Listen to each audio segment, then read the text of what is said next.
We're excited to announce that we're bringing back Sauna Camp 2.0 on March 20th from 2 to 8 p.m. We had this last year. We had 42 owners. This year, we're maxing out the capacity of the camp, which is going to be 60 people. We're going to have a wellness panel with some Everest summiters, as well as some Iron men and women to compete, and all about wellness and how they prioritize their health and wellness, not only in training, but in their lifestyles and in their business. And then we're going to have a 2-hour window of sauna and cold plunging in the lake, and then an amazing wood-fired grill, Mediterranean-style food at the end of that. So if you're interested, please head to curiousbuilder.com. Under retreats, you'll find everything there is about Sauna Camp on March 20th in Minnesota.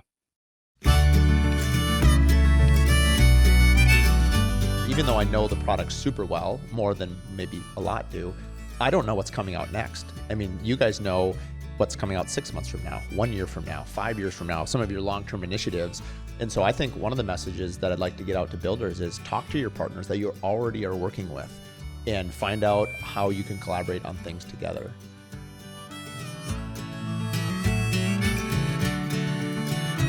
Welcome to Curious Builder Podcast. I'm Mark Williams, your host. And we're doing a live podcast at Mysa Hus in Cottagewood to a live audience. Let's hear your audience. How many we got here? It's standing room only, 100 people. Invite. The ticket cover charge was $100,000 per ticket. Thank you for your donation. We've got about 20 people in the audience, and what I wanted to do is do a live podcast where I cross over the Curious Builder and Mark Williams Custom Homes. So I'll just do an introduction left to right. I've got Mark Cabrera from Pella Windows, Mark Brandenhoff from Pella Windows. I've got Alex, unknown last name. Yep, Alex Cernick. Thank you, sir. From Huber and Zip. And I've got Chris Jessen from Rockwool.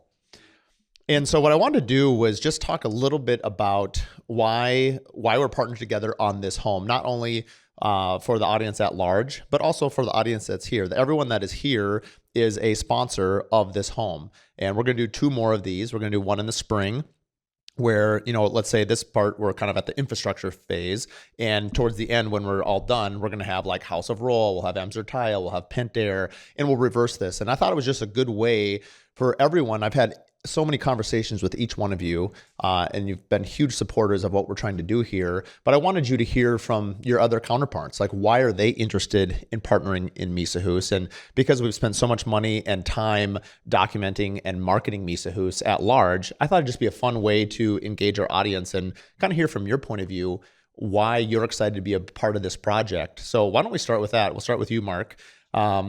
When you first heard the word Mysa Hus, what was your first reaction? Like, what is Mark up to now? Yeah, well, let's start with, we get calls all the time like, I've got this crazy idea, call me back. So that's generally how it goes with you.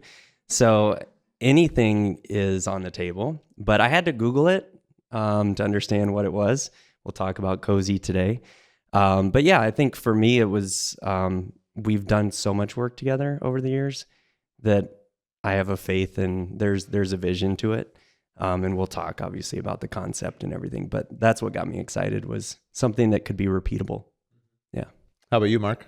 Yeah, I mean, when I first heard, did the same thing as Mark, is looked it up to see what we're talking about. But after that, really, over the last 3 years, we've been really focused at Pella Northland on, looking at our mission and what is our mission. And our mission is to improve people's view of the world and their place in it. And I couldn't think of a better project that really exemplifies what we're trying to do and what you're trying to do in a different way. Mm-hmm. No, I think that's well said. I mean, for those that don't know what Mysa Hus means, it means cozy in Swedish. And so we spent a ton of time I wanted to come to market with something different. And, just talking to builders out there across the country that listen to the podcast is like, whatever you're passionate about, there's a market for it. In this particular case, we sort of discovered, I won't go through the whole journey of how we came to Mysa, but it really pivoted hard from energy efficiency, which is still important, to wellness. And so we'll talk a lot today about how each one of your companies sort of reinforce that, why I picked you and why you're excited about that. Alex, why don't you give us a little shout out to Zip and Huber? Yeah, absolutely. Thanks again for the opportunity. And our relationship just started a few months ago, relatively new in this position, but hopefully it gets to a couple of years like the fellow colleagues on this panel here. But I think Huber is really excited about this partnership because it really represents what the future of home building should look like. Whether you talk about sustainability, you talk about wellness, high performance. I think that really signifies everything that we believe in, and I think that you believe in as well as a home builder. So we're very excited to partner with you and hopefully replicate that in the future as well. Chris?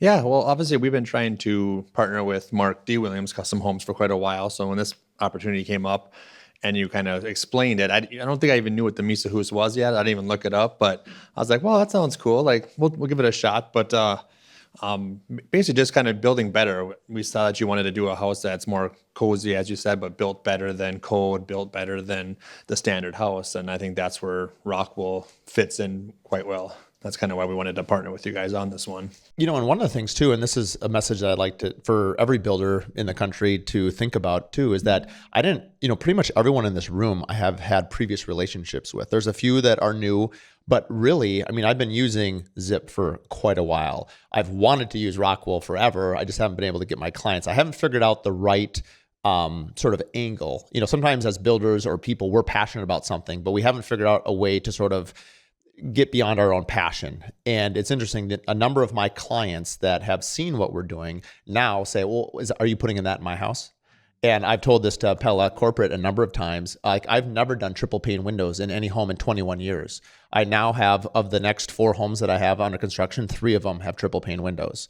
And it's because of doing something like this where people see how passionate the team is about it. But it's a lot of it's education, right?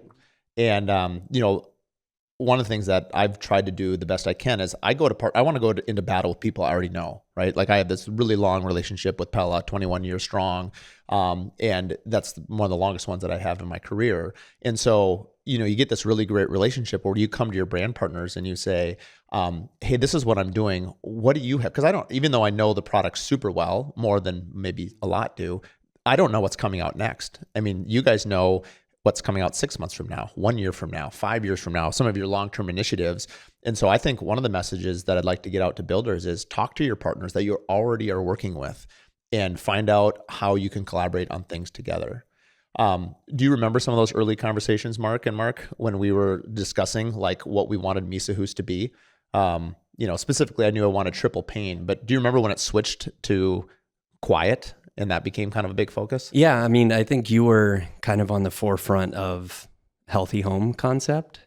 And so that was another thing that caught my ear when you started talking about it is there's only one other builder that I had conversations with that was talking about healthy home. And so, I immediately went to our corporate team and said, what do we have today or what's coming down the road that can tie into this? And I was kind of surprised. Pella's a company that's really focused on innovation, but for them to say, yeah, we've heard that, we're doing this in the innovation lab. These are things we're thinking about or talking about. So yeah, I think for us early on, it was triple pane, obviously, and the health benefits that come with less condensation, with better energy efficiency, just comfortability in the home. You want to be reading in a nook that's comfortable. So that's just a small piece of how many trades do you work with in a home? Like 60, hundreds? Okay. Yeah. So if we can all come to the table with something that kind of ties into that concept to help. When we looked at, glazings, or to me, it was really about quiet. And I think wellness means something different to every person. For me specifically, and since, I was spearheading it along with our OHO and KA design team was, for me, I like this idea that you go off the grid, you go somewhere like a cabin where no one can get a hold of you. It's restorative. You're reading a book. The snow is falling. You're sitting in a well-lit room and it's just quiet. And I wanted to know, could you do that in an urban environment? Just a minute ago, it was blowing like crazy outside and I could hardly hear anything. And we don't even have Rockwool in here yet. Imagine how quiet it's going to be when our walls are full of Rockwool. What is it about that messaging or that ideology that sort of attracted each one of you, to this product, other than the fact that obviously you're very excited about your own brands? What about Mysa Hus specifically has sort of elicited a response from you that's like, I want to be a part of that? Well, I was really worried about your passion for these types of projects. And so I figured we better interject some passion from Mark. But It's interesting because when I grew up, my mom did a lot of feng shui and was very intentional about what she did in the home. And so for me, from a very young age, has been very aware of that. And hearing what you and the team are trying to do was very exciting. Something different, something unique, right? Something to stand out, and being very intentional. And you mentioned about the trying to reduce the ambient noise and really control your environment. And so maybe it's not solitude and complete quiet, but you can actually do what you want within the home, whether it be soft music, whether it maybe somebody's playing the piano. That allows you the option to have what you want and not be impacted by something that's outside your control. And that's where we can come into play in that. With Zip specifically, I've been using R6 for, I suppose, 3-4 years now. This was our first opportunity to go to an R12. So that was an energy decision that we made. In our market, I mean, how often are people and builders using R12? Not as often as, so we have 4 different thicknesses of our Zip R, all the way from 1 inch all the way to 2.5 inches, which you used. The Zip R12 is probably the least common one that we definitely see on residential homes.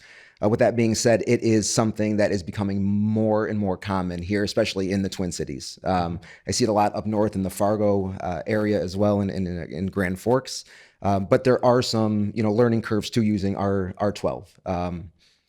With that being said, I think one of the things that attracted Huber's, specifically myself, and the products that we represent here, is that our products really push the industry forward. And I think the way that you build and the way that you come to market with your custom homes does the same thing. So I think we align definitely on pushing the industry forward to use more of those premium products that really do save on energy efficiencies. Yes, they may pay a little bit more. The homeowner may pay a little bit more up front, but they will recoup those costs, over, X number of years, depending on how long they stay in the home.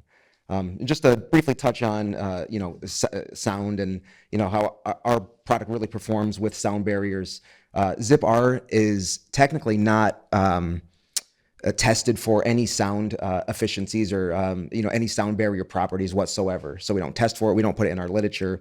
But I've had custom home builders all over the 3 states that I cover, really tell me, hey, Alex, you would be hard pressed to hear anything outside of the home, except for an explosion right outside of your front door because of the Zip R. So our polyiso foam that's attached to our, our Struck One OSB panel and and then the house wrap on top of that really does inherently provide a much better sound barrier than using it without the polyiso foam.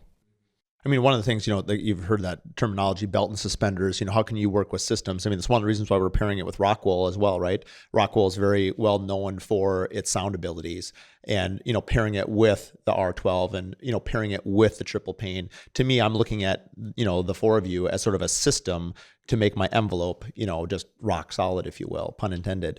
I thought you'd like that one. Why, from your point of view, shifting the narrative a little bit, because this isn't meant to be just a whole Mysa Hus, let's go rah, rah, rah thing, although we can do that later, is from brand's point of view, why is it worth investing in not only me specifically and in this project, but like what should builders across the country aspire to do to sort of attract brands to partner with them? Because I get a lot of people that say, oh, I've never heard of that before. Or, I've never done that before. And a lot of it is just teaching them to think differently. And I know my point of view, but I'm kind of curious from your point of view, and maybe Chris will start with you. What are things that builders and remodelers can do to sort of engage brand partners, to have a cohesive relationship while they're in design? Because a lot of this doesn't happen unless we're designing. So, our architectural designer, Carl, is here. We're talking about this product, a year ago. Right. I mean, so Mysa Hus was really born a year ago today, roughly. I think we came to market with the brand sometime in November. I had to convince a lot of people to let me go forward with it. That took 4 or 5 months. And, but my point is like, you can't get to where we're at without having your whole team involved early on.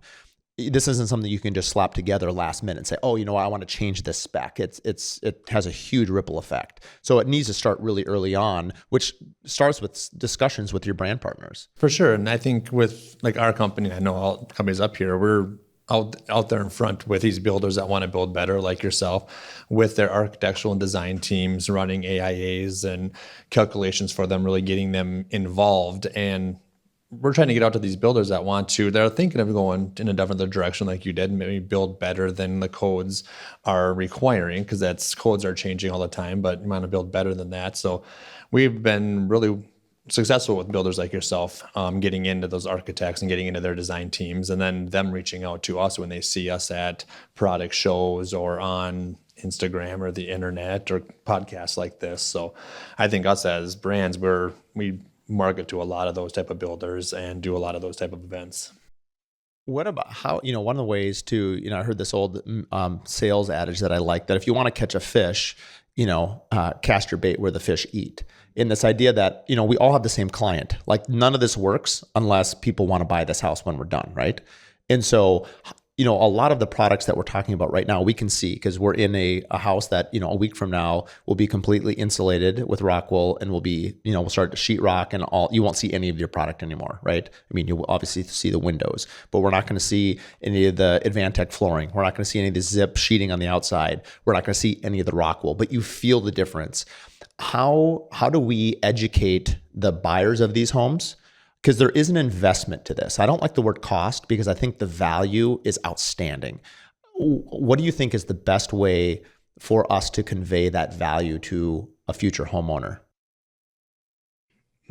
I can take this one, Mark. We really at Huber Engineered Woods, we really talk about two different ways that we can convey the value to a homeowner.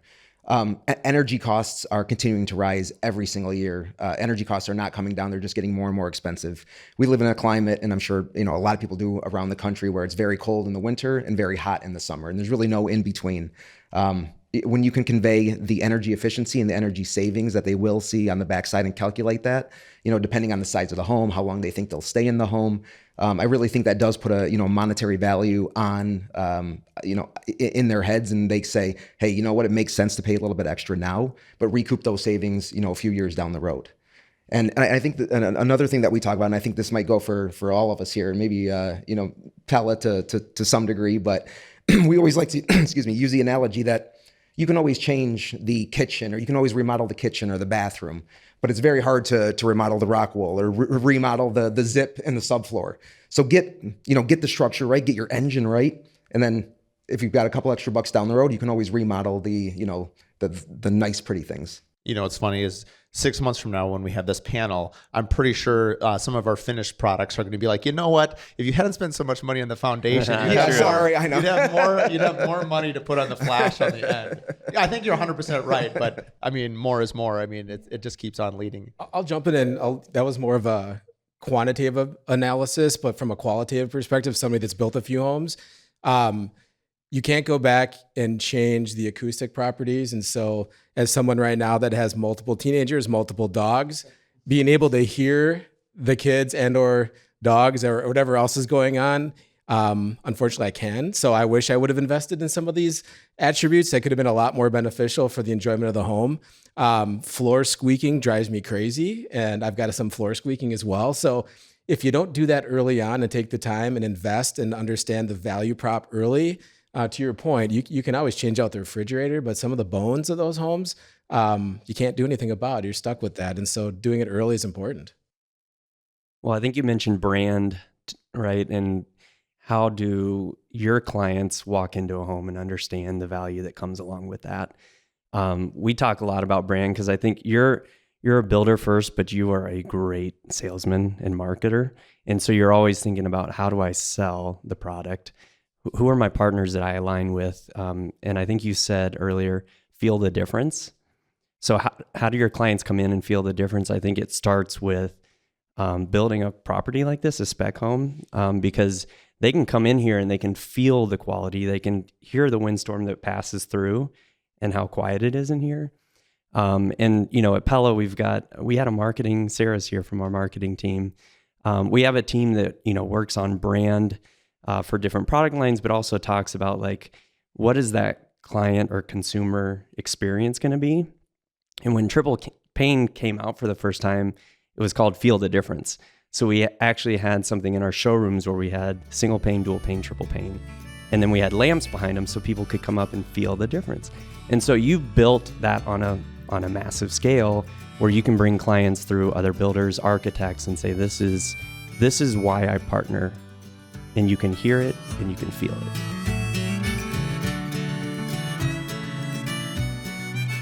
This episode is brought to you by Pella Windows and Doors. I've used Pella for 21 years as the exclusive window company on every one of my builds.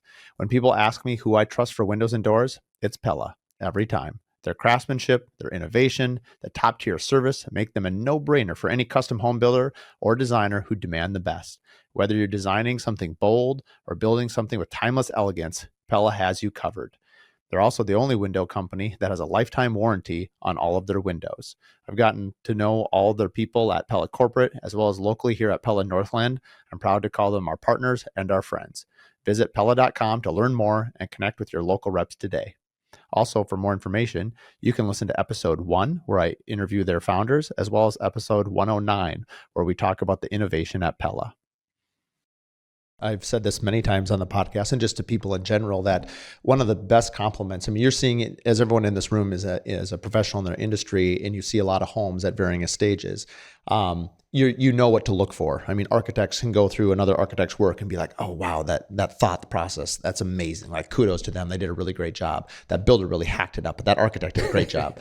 And but where I'm going with this is that I think the average consumer that comes through knows very little about most of that stuff. So what are you left with? You're left with feeling. I think Maya Angelou has the quote. My wife says it all the time. So watch out, Maya Angelou. My wife's coming for you. And it's people forget what you say, but they'll never forget how you made them feel. Mm-hmm. And I feel like over my 21-year career, when we have artisan homes and parade homes, when people come through our home, I'll often engage with them and ask them, I said, well, what did you enjoy about this home? And they're like, I can't tell you what, but it feels different. And I used to, in the beginning, I used to not like that because I wanted something qualitative. I wanted something to latch onto. But as I've gotten older and more mature, slightly, I realized that is probably one of the highest compliments I can get, because we sense things in a way that we often can't explain. Like, how do you explain love for somebody? Or how do you, especially when you dumb it down for a child, like when I'm talking to my kids, explaining a more abstract concept, I'm like, wait, I got to make this really simple. And at the end of the day, you might just say, it just makes me feel really good. And I'm okay with that. And so anyway, when you said that, that's kind of what that reminded me of, is just my goal is that, even I was talking to Nancy from Stark Intersource before we were sitting down. She's in the audience right now. And, when someone comes in the home, one of the reasons why we're telling the story so much is, sure, if someone really wants to see this house, we'll make it happen. But really, I don't want to show people this home until it's 100% done, other than the brand team that are already supporting it. Because even as much as all of you know, each one of you know 1/100th of what's going in here. Collectively, there's only about 3 of us that know everything that's going in. And until it's all the way done, I keep liking this. I hope it lives up to this. But like when you sit in a Ferrari and you see the leather stitching going back and forth along the black of your hand, suppled leather that was, made in Milan, like that's the level of craftsmanship and detail I want. How do you explain that to someone right now when I'm looking at a subfloor, beautiful yellow subfloor by Advantech, but it's not the same. And so that's something I'm thinking about. It's like, how do you convey that story? So. Well, you document it all along the way, which is great. Yeah. So we can all watch it through your glasses and Instagram. So I think that's a great way to show, especially buyers today, is the power of social media, and brand ties in perfectly with that. So let me, this question wasn't on the question, but let me ask you, just because I'm curious. I know a lot of people are asking me about Mysa Hus because I'm marketing it. Have you found other builders either in our market or outside our market that know that you're a brand partner of this project? And are people asking you about it? Well, I can say that every builder in town knows that we work together. When we talk, they say, "Oh, well, you and Mark do this or that." Mm-hmm. So I do think that's nice, because they're looking at ways that how can they partner with all of us, and they see the success you've had, and they see the true partnership versus just being a supplier or somebody that's doing labor on your projects. So yeah, they come to us, and like you said, 3 out of the next 4 homes are using triple pane. We've got other buyers that say, "What is Mark using? I want to use that. I like the steady set, et cetera." So yeah, they see it, and I think most of that's probably on social media. Okay. I could not agree more with you. I see that all the time. No builder, it is a very small world that we live in, and a lot of the builders know all the other builders. I feel like in the custom home builder world, no home builder wants to be left out using a product that no one else is using. Mark, you use something, everybody takes notice of that. Why is Mark using that? Maybe I should look into that. What does he know that I don't know? And so just by virtue of you using a product, maybe a newer product, that does go a long way, to put the feel good, into another builder that might be on the fence or hesitant to use the product. And I think it'll pick up speed, right? I mean, it's pretty early on. You're just getting things out. These things are happening. And as you button it up, and as you said, you're not going to really open it up until it's done. I think once you do that and people can see and feel for themselves, that'll really move things quickly. Mm-hmm. From a brand value standpoint, we've touched on this a little bit. If you were to speak to other builders out there, what should they be thinking about? What should they be doing to sort of attract you to them? Because I approached all of you because it was kind of my idea that I really wanted help in partnership with. How often are you going to these brands and saying, "Hey, we think you're a great builder. We'd love to showcase Rockwool in it," for instance? Or what are things that other businesses can do? Because this might seem really daunting to somebody. They might say, "Well, I don't have a Mysa Hus. I don't have this idea," and I know what I would say to them, but I'm curious what you would say to them. I think with on our side with Rockwool, we were really early investors in the social media network. So we were going to builders like yourself and talking to them and getting sponsorships and working with them. So when this came about, that was kind of like an easy transfer for us. And we get a lot of questions. We get a lot of builders that see what we're doing online on social media, working with builders like yourself, and want to know how we can partner, how we can build better with them. And that's kind of seems to be the best thing. Most builders that are looking to build a better house are usually more active on the social media. Not everybody, obviously, but it seems like a lot of the ones that we work with, they're just active out there. The homeowners are seeing it. More homeowners are buying and looking online. So we're placing ads online. So it seems to work out pretty kind of like hand in hand with some of these better built homes. Mm-hmm. I think that, correct me if I'm wrong, but I think once this house gets buttoned up, it's up to us to educate or entertain. It's kind of the two ways that I think about it. And I like both, right? I mean, both are fun. I mean, who doesn't want to go somewhere and get entertained or smile or laugh or, something like that, because life is too boring otherwise. That's my own personal mission statement, I guess. I'll get off my soapbox in a minute. But my question is, how do... I lost my way cracking out my own joke. Are we going to do like another sauna experience? Actually, that's a great idea. That's a pretty small sauna. We're not going to have that many rooms. That's only like a 5-person sauna. This is true. But we've had that experience before where we've done, sauna, cold. Yep. What was it, an ice house? Yeah, we've done that a few times with you guys. Yeah. I mean, and we also have sauna camp. I mean, so part of it, I think, speaking to the builders of America or just people in general, it's like whatever you're passionate about, like you can find a way to incorporate it into your business, right? I haven't thought about doing a wellness thing out here. It's a good idea. We'll have to talk about that offline. I think he's looking for sponsorship, Mark. Yeah, that's right there. I think like Friday, like you said, Friday, if you're open, I think once the installation in this house is done, there's a lot of stuff that as a builder and as a product manufacturer can do with this. It's going to be a fun house to walk through when the installation is done. It'll make your ears pop when you walk in the door. I remember what I was going to say before I derailed myself. Educate and entertain. It's up to us as builders and as industry professionals to educate, the end homeowner. The problem is we only have so much time that they're going to give us, rightly so. Like each one of us only has so much time in our attention span to like make a value proposition. Like, is this worth it? I know when you feel the difference, again, going back to Stark, like I know like if you feel the wool rug, that has no dye in it because it fits the wellness theme, like how do I explain that but once it's in, I'm like, touch that. That's different, and there's a value to it. I think no one is going to see what this looks like on the inside other than we can go back to video and obviously we're documenting everything too. But I think at the end of the day, like we need to showcase as professionals our value to the clients. And I don't know if they need to know everything. Because I don't think they're going to give us the opportunity to. Do you think someone's going to spend 5 days in here with a team of 3 letting us explain every single nuance? Or do you think they'll be like, please, let me just buy the house. I don't want to hear you talk anymore. I don't know. Yeah. Let's talk. We've talked mostly about relationships, which I think is important. One last question there is, how do you find working with other partners? Typically, let's say, Chris with Rockwool, you're working with builders. How often are the people in this room, like I said, there's about 25 of you here. How how often are you guys interacting as brand partners saying, I think we should do this project together? Or, hey, there's an event coming up like a Curious Builder Collective or a Contractor Coalition Summit. Or I feel like the world is getting more and more collaborative, not only between builder and builders and designers and architects, but I also think between different brands. Are you seeing that, and how are you utilizing that as part of a business strategy? Yeah, quite a bit. That's basically our whole team, or my whole job is out collaborating and just building the network of builders. And obviously we work a lot with Avantech and Huber and those guys. It seems like we're always in the same houses. And then obviously with Pella too, it's the same thing. So like people that are building better, we're all together, and that's our whole job, is to get out there and put this type of stuff together.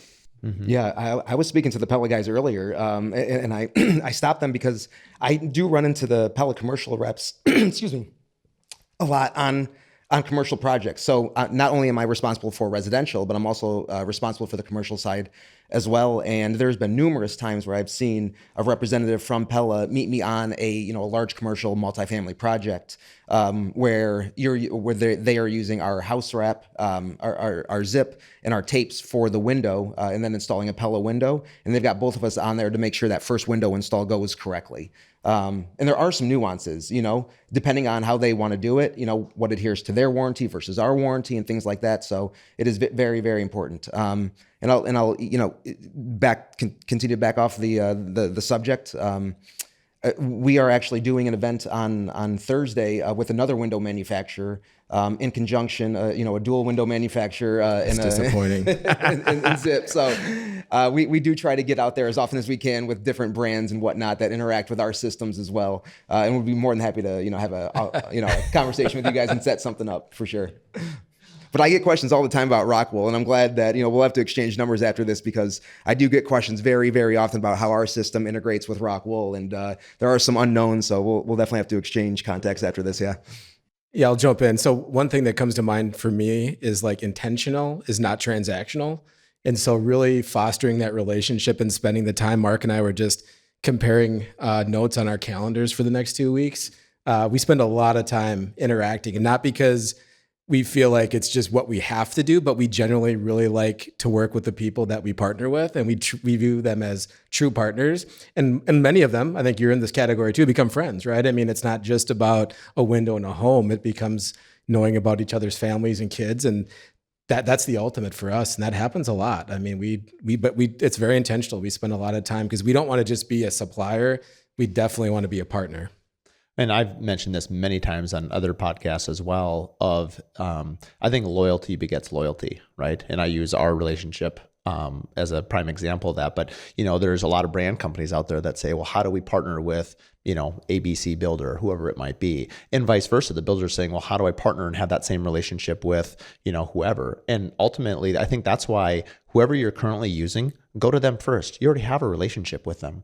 And so, you can go further with that relationship. And if that relationship no longer serves either one of you, both parties owe it to the other to kind of say, hey, I think where you're going might be a different place than we want to go. We had someone on our team who'd been with us for a long, long time. And, I won't go into all the nuances, but they said, I think you're going to a place that I don't want to go to. And I said, that's totally understandable. Totally respect that. We've had, 15 years together, and that's no problem. And that's fine as long as you're clearly communicating. And there's plenty that say, oh man, we'd love to do that. But I think just understanding, just saying, hey, do you want to work together? Yes, we can figure it out. And I think that's true of builders too. I mean, right now, shout out to, my partners at Honey Hill, Aspect, they came to me and they said, a lot of people say collaboration over competition, but not that many people truly do it, believe it, and, execute on it. And they said, let's work on this together. And I can't tell you how invigorating it is to work with true partners, especially, quote, competitors, if you will. If you're willing to sort of lower your guard and ask someone for help, or lower your guard and say, hey, how can we work on this together? I'm telling you, the world is just way more exciting and way more enjoyable, because doing this alone would be really, honestly, boring. And it couldn't even happen, honestly, alone, because this doesn't happen without hundreds of people physically working on it, but also all the support that we have from each one of you in this room. It can't be done. It's not possible. And so it's like, if you want to go farther, you need to incorporate more people into it. And leverage the relationships that you have, because we know Sean and Tom. And so it was a natural connect for us to work, exclusively with you guys on that development. And we started conversations early on. And I think the other thing that you're trying to do for the industry is get you connected to people that are like-minded that will push their business forward. So the collective, or leverage the relationships that we have with architects or other suppliers that can potentially change your project or, the way you market your builds. But that's something that this industry, although there's social media, which is powerful, the relationship piece of it, the components of the loyalty, the true partnerships, the people that get your brand, that get what you're trying to do, keep those relationships strong, because that's what this industry is built off of. And we all know that because we're in it. But I think the consumers see so much of the social side, they don't necessarily understand what it takes to build it.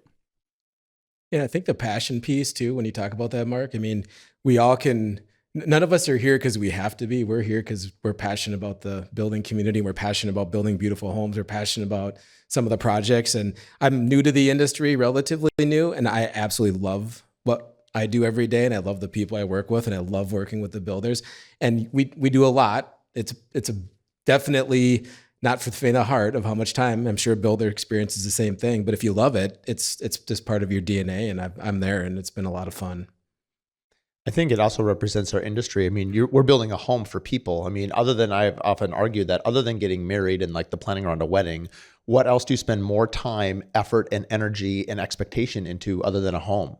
So I think our industry is sort of primed for that deep relationship, because if you're really honest with like who you're building for, it's way beyond like a, 4 walls and a roof. And it's a family. Someone's going to have memories there. Someone's going to raise their children there.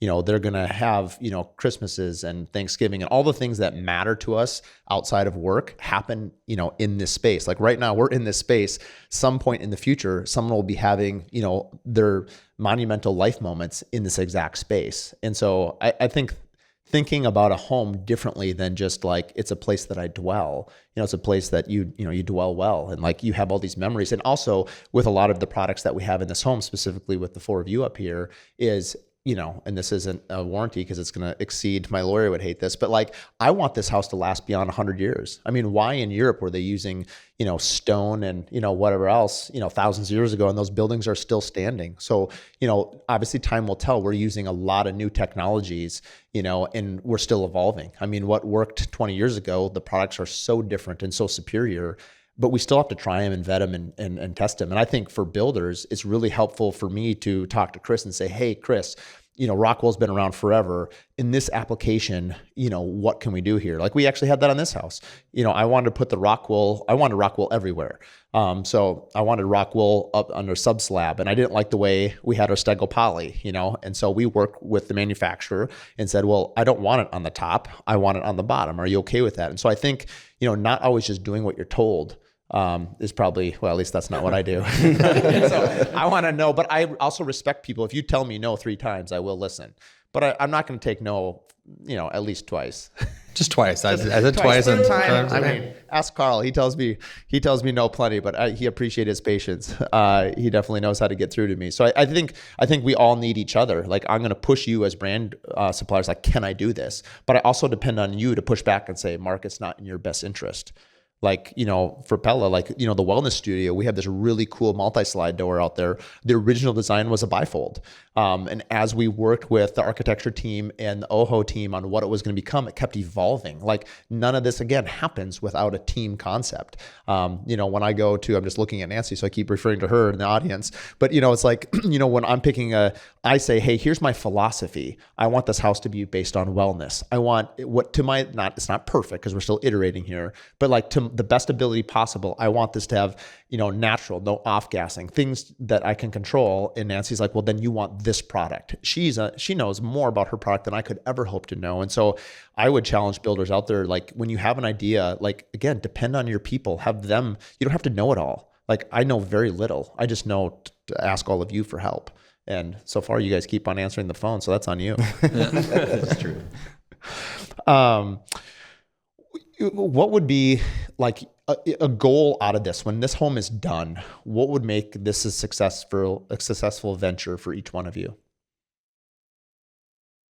Well, I think first that you sell the house, that'd be successful for all of us. But I think as you look at, I talked a little bit about, you've documented the whole build process.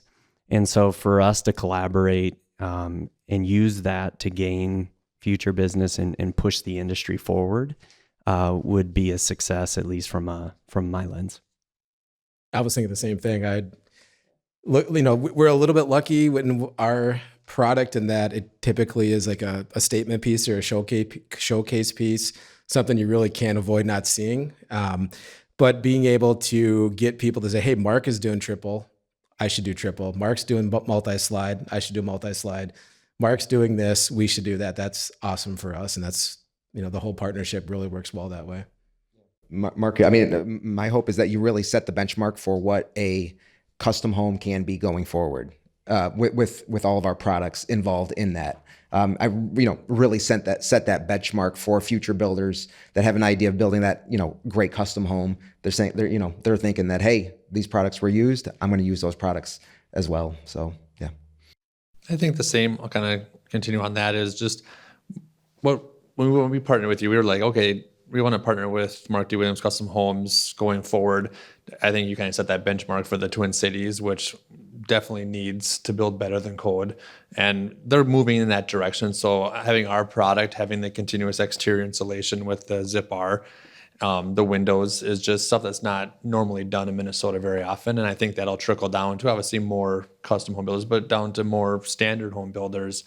Every house, especially low-income housing, could use a lot of these products to save money for that homeowner, renter, individual for years to come. So I think that we're pushing in that direction in the Twin Cities, and that's kind of why we wanted to jump on board with you guys to help that. This home could be proof that sustainability and design can go hand in hand. You don't have to compromise on either. Yeah, I mean, I think it does come down. It's funny because I'm thinking about the things I said no to. Believe it or not, I do have to say no to some things.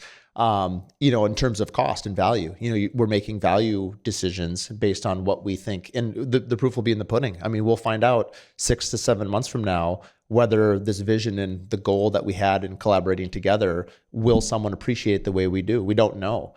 And when it does sell, and talking to that buyer, I'm very curious for all of our sakes, like what will be the thing that drew them in? Like what's their why? Like I know my why, each one of you represents your brands, your why. I'm very curious to know if a homeowner will really know what their why is, or do they have to discover it? And even like checking in with somebody, I tend to stay, just because this is only 6 minutes from our office, I'm very curious to check in with them a year, 5 years, 10 years down the road, because we've put so much passion into this home. I'm really curious to sort of stay in touch with all of our homeowners. We do that, but this one, it'll be a little bit different, obviously, because I want to know, like, how's my child doing? Are they taking good care of her? Like, is she going to grow up? Like, what is she going to become? I have no idea. But I think you need things like this to get passionate about, because honestly, for me, I've mentioned this a lot with the podcast. As of 3 years ago, when I started The Curious Builder, like I was completely burned out. Like I was kind of like, I'm done building. Like I'd considered going to work for another builder. I'm just like, I'm done. And really this type of collaboration just completely relit a fire, for kind of, probably God willing the next 20 years. And then this home is because of that. I wouldn't be here today doing this home without The Curious Builder. And so in that sense, both of them are very much intertwined. And so doing something like this, I think is really inspiring for me. And I hope that other people listening to it, regardless of what you do, like you do you, don't try to copy me. And if you want to, great, I'll give you the blueprint of what I'm doing, but that's not really the point. The point is like each person has something in them that I think is special, and the partners that they work with. Like this house could not be completed, again, without everybody here. And I think to me, it's a little bit like when you go to a family gathering, and I'm getting a little woo on everybody, but as you walk through the house, and I'm thinking like, what, I wouldn't have done that, if Kristen from Admit One hadn't recommended I do that, or, Jahan from Pentair said, hey, for your pool design, you really should do this, and this water clarity and this purification system, is this. And so it's like, that's honestly what's exciting for me, because I'm getting introduced to new products from all of you, or, I've been partners with Anthony from Alpine for, 20 years, 15 years, a long time, enough that he's going to have to get a restraining order on me at some point.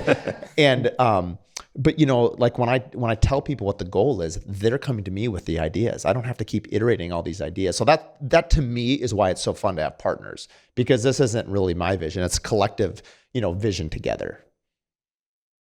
Not much to say about that. That was a pretty terrible question, by the way. No, but I will jump in a little bit there. We've done a house kind of like this down in the Kansas City market. They call it the Pretty Good House. So it was basically That's past. terrible brand. Yeah. Oh my word, the pretty good house. Let's make a pretty good offer. Burn the house down, but Rockwool doesn't burn. It was pretty good. It wasn't passive level, but it was pretty good. That's what the Okay, whole. the Pretty Good House. Let's go back to the Pretty Good House. Yeah, so but it was the same thing. It was the European style triple pane windows. It was continuous extra insulation, Rockwool inside. And it was great. You walked through it, it felt good. But then they went back and they interviewed that homeowner about 6 months later, or we did. We had a whole video shoot on it, and the homeowner's like, "I can't tell you, but you said, I can't tell you, but I don't hear anything. I feel better. I wake up better. I can just the sound quality, the feel of the house with all those things put together was so much different." And we use that a lot. So I think that's something for you to do when come back to this homeowner when they're done, and just be like, "Hey, can you do a testimonial of what it's like to live in a house that you could put in the middle of this inner city or next to an airport and you still wouldn't feel any different?" I'm just still tripping over their name. That is terrible. Well, there's a book called The Pretty Good House. What's that? Emily Montrum, she wrote a book called The Pretty Good House. Oh, really? It's basically not passive, because not everyone can pay for passive, so they call it The Pretty Good. That's kind of where they kind of played on words there. So I'll take a pass on that one. Okay, rapid fire. If you could use one phrase to describe Mysa Hus, what's a word that you would use to describe it, this process or this build? Intentional. Yeah. Well, every aspect, design choice has been intentional. Yeah, serves a purpose. I like flow. The home will have great flow and great energy. I'll do, I think, serenity. I think when this house is done, you're just going to walk in, you're just going to feel different. I'm just glad you didn't say pretty good. Decent. Well, I'm not going to use cozy because that's the actual word, but I think a good word for it will be comfort. If you were, when a homeowner moves into this home, when they're done, what do you think would be a meaningful interaction for all the brand partners that have been sort of a part on this journey?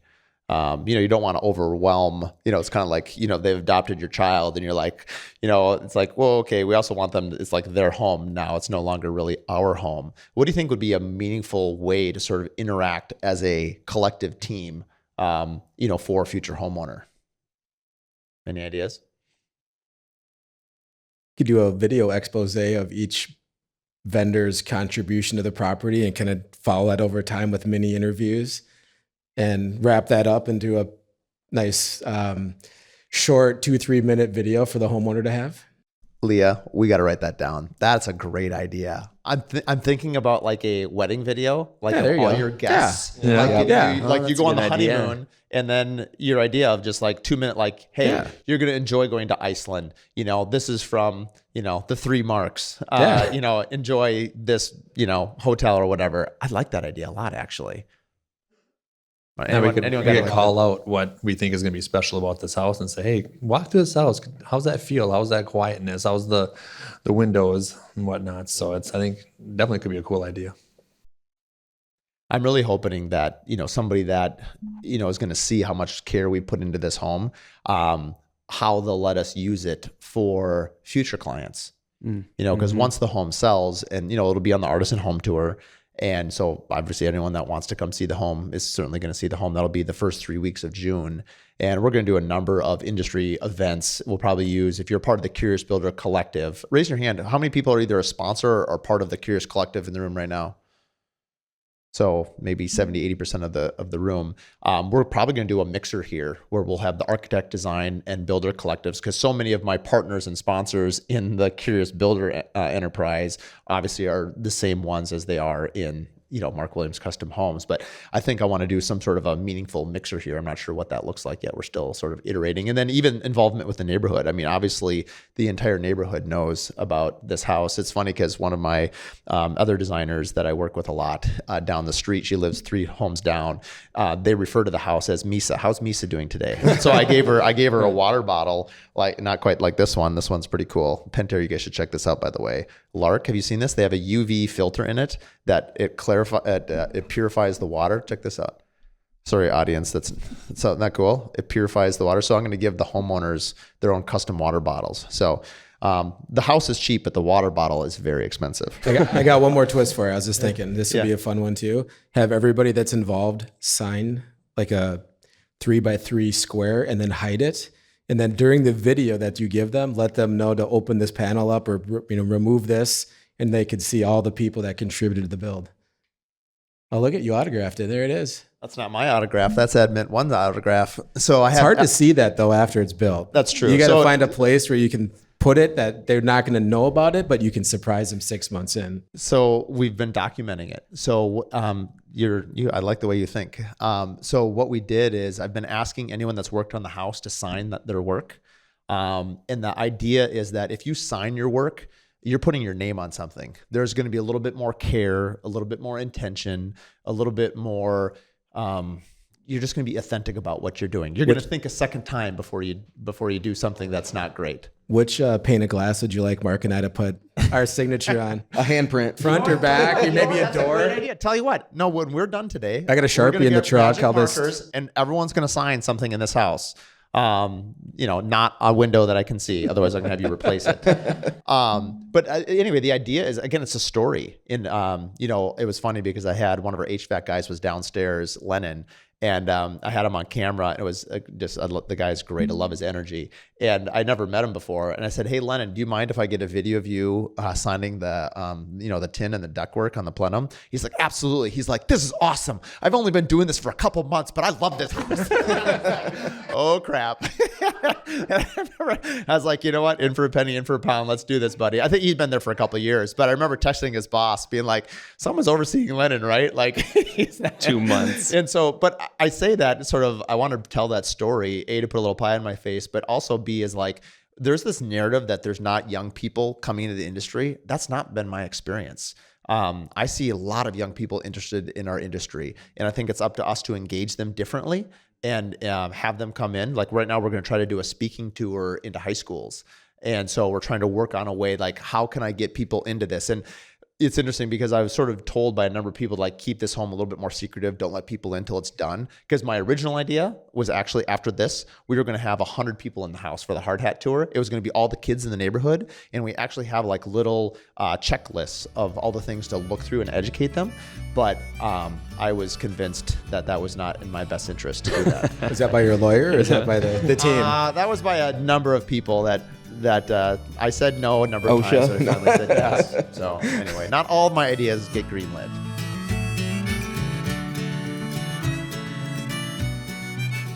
This episode is brought to you by Adaptive. If you're still chasing checks and juggling spreadsheets, it's time to upgrade. Adaptive is revolutionizing how builders get paid with AI-powered bill pay, automated draws, one-click payments, and built-in lien waivers.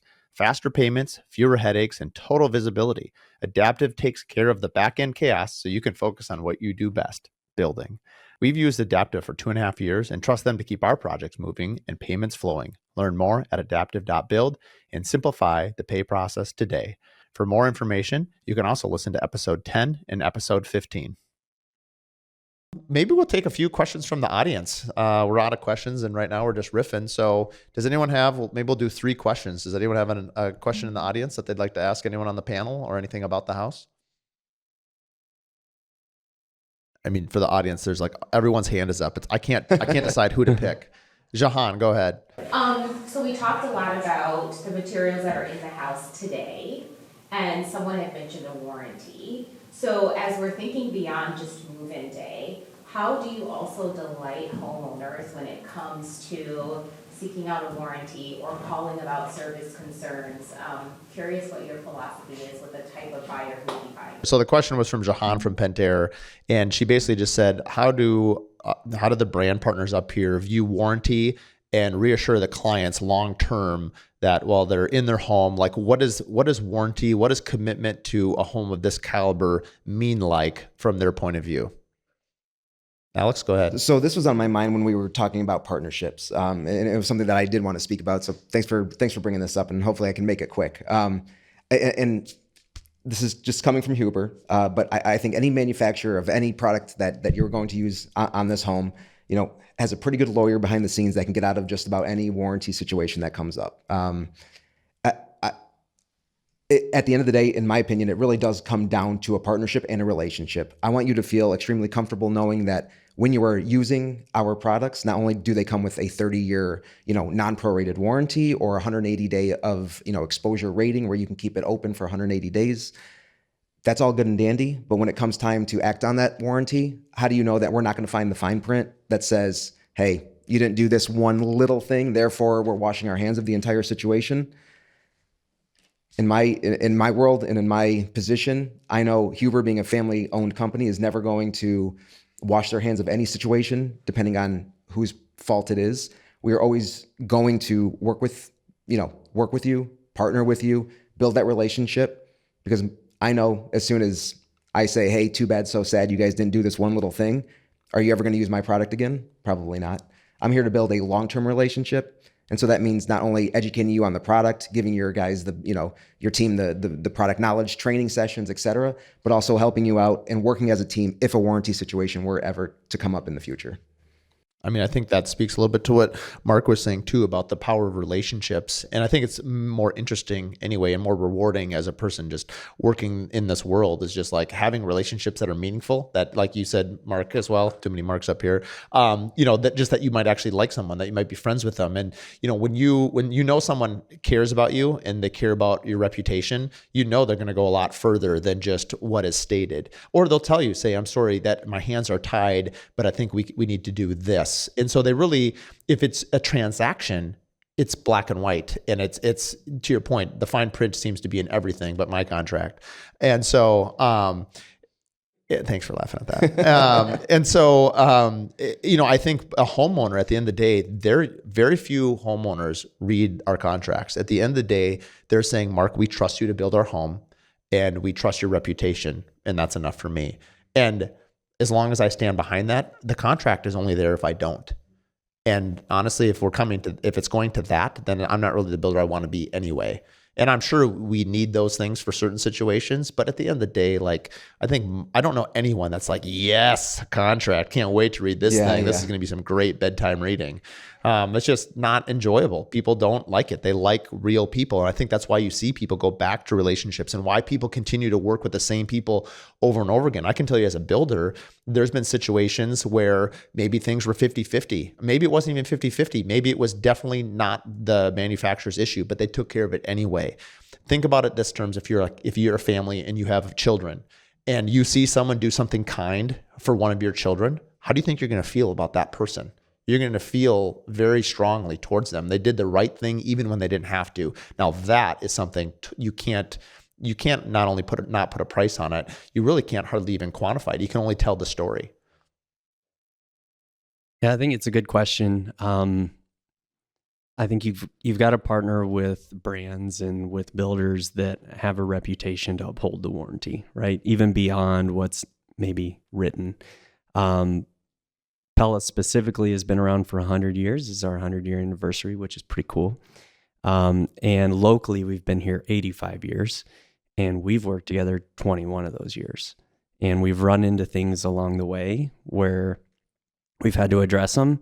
And I just think that people will see what you advertise for warranty, but I think when clients come in and can have a conversation with the builder that you worked with for decades or a brand partner that you've worked with for so long, that they know that reputation in that market is strong. So I would just encourage clients to look for relationships that are lasting, that are loyal to each other. Yeah. And I think the same thing with products. Like when you mentioned warranty, I'd come from a siding background before Rockwool, and it was always about warranty. What's your warranty? And I'm really not sure what Rockwool's warranty is. It's made from rocks, so there's not much you could do to it that's gonna hurt it and whatnot. And we've been around for almost 90 years, started in Denmark. So And we mentioned earlier, Europeans build stuff out of stone. We're 80% of the market in Europe. And so we've got a 65-year-old product that's still the same R value and still touching the top of the stud 65 years later. So I'm not even sure what our warranty is. So we'll have to get back to you on that one. Well, I mean, I think we just told us what it is. Yeah. The fact that you don't know it and it hasn't been a problem tells me that the warranty is enough that it's not a problem. Yeah. Did anyone else have another question? Anthony? Where did you find your inspiration to come from, one certain country in Europe? I'm sorry, say that one more time. Like, where did you find your inspiration? How did it develop into one country from Europe? Besides the point of cozy, and like, where did it come from, like, inside of you? Because you came up with this, or a group of people, or whatever. How did you feel, or how did you, like, you're trying to elicit some sort of response from clients, not just what's on paper, and we all do that with all our trades and everything that we're a part of. We want to be a part of, like, develop some sort of emotion that people come in that, this is memorable, this is where I'm at. And then how did you come up with that with the one country, I guess, more or less?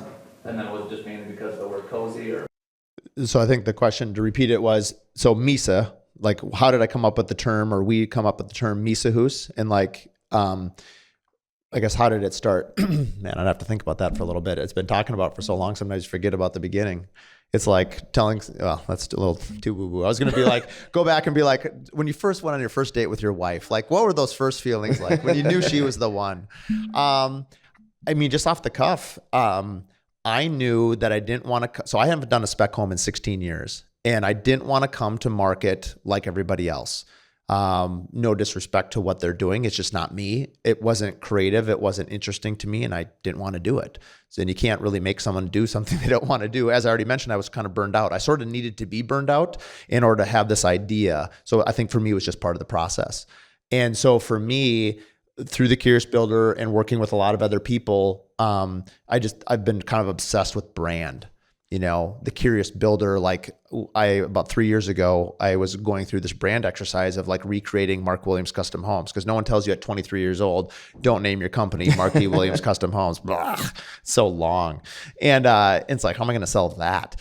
And so anyway, I can't even get my wife to agree to it. So, let's go. I need a different name. And so for me, I'm going through the story of just like, I was really keyed in on brand. So when the Curious Builder came along and I'm interacting with all these different brands and like, and I think it's really common now, people say like, what's your why? And I just became really interested in like knowing what I wanted it to be. And so for me personally, this house, if I could afford my own work, you guys would all be in my own personal home. And I'm certainly not the first builder to build their own personal home and then market it and then move into it. The difference is I can't afford my own work. And so what I did with that is like, well, how can I because I had to choose, is this going to be a main level living for an empty nester, or is this going to be a family home? It can't be both. It has to be one or the other. And so I really struggled with deciding what we were going to build. And so for me, it's, sitting down with Carl, I knew who my team was actually. I think maybe even before I knew the concept. I'll have to fact check this with them later. I can't remember if I had the idea first or if I came to them. I knew I wanted to work with Carl. Carl is my neighbor. It's how I got into ultra running. And the wellness really took a big turn towards that. I've always been into athletics and things like that, but that was let's say call it 1/3 of the idea. I knew that if it was just Carl and I designing it, it would probably get too modern. And most of my women, people who buy my homes are the women. My designers used to always say, happy wife, happy life. Like if I can't relate this home to women, and guess what? They want something that's cozy, approachable, traditional in our market. So I'm like, okay, I knew for certain that it was going to be Melissa from Olent Interiors. And so it was really that collaboration, and then kind of coming up with this idea of like, I was the last piece, like I was called the archetype. I wanted to have a philosophy that without a client, like designing a home on a blank piece of paper is actually really hard because it can be anything. And if it's anything, it's kind of nothing and it's not special. How can it be special if it appeals to everybody? But you kind of have to dive off the diving board and say like, it's going to be this. And that's a lot of pressure. And so I wanted to develop a philosophy that the philosophy dictated every selection. And so once we had that, this was so freeing. It was that's why this project has been so rewarding and so freeing. We worked with a local company Shout out to Molly Windmiller from Lab. And I kind of presented all these ideas to her, and she helped me. I'm really good at the idea creation, but as you can imagine, it's a little bit like a shotgun. I mean, there's bullets everywhere. Like, I needed someone to help me like focus this on a thing. And so we did some brand names. And, you know, I'm a Scandinavian Norwegian mutt of, 15 different bloodlines. And I'm like, well, we did our honeymoon in Iceland and Norway.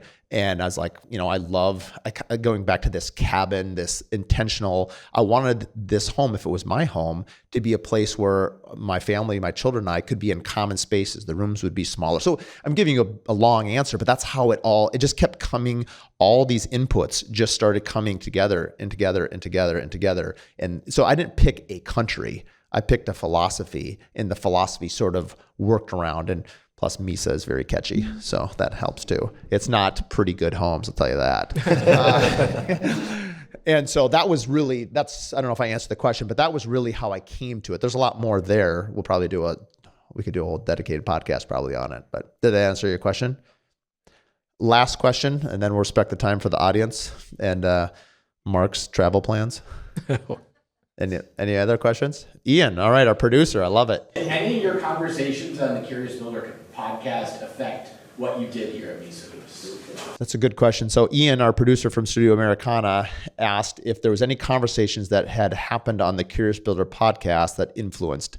I'd say all of them, but in ways that I couldn't name.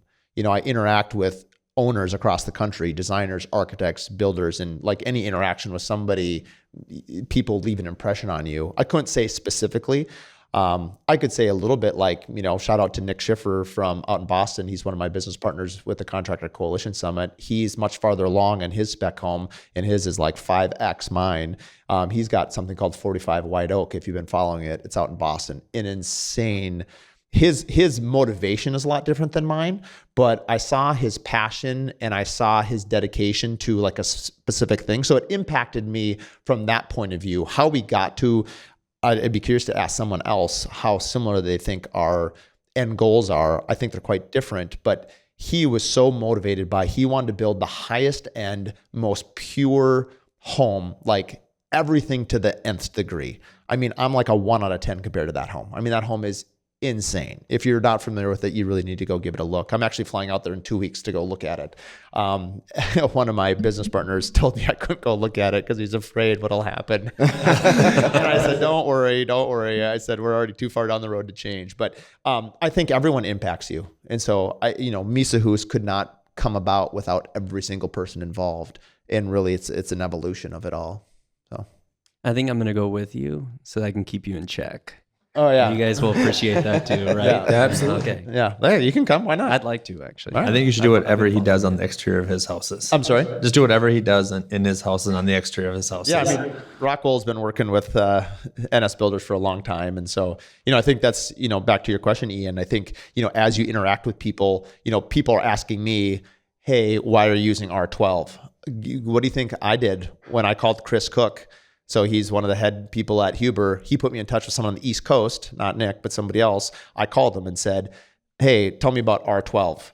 Rockwool. I'd seen Nick use it for years, and I was just kind of obsessed with, if you see it at every trade show and that someone have a big flamethrower on it, it never burns. I'm like, that's cool. I love fire. If it's not burning, that's awesome. I don't know why I want that in my house, but I want it in my house. And so I think you just ask a lot of questions, and I think that's obviously what the Curious Builder is. That's who I am. And so that's how all of it sort of came to be. A big blender of relationships and crazy ideas and adrenaline. Well, why don't we wrap it at that, because we'll talk forever and you guys all have other things to do. Thanks for tuning in to the Curious Builder podcast, and we'll see you next week. Thanks for having us. Thank you, Mark. Yeah.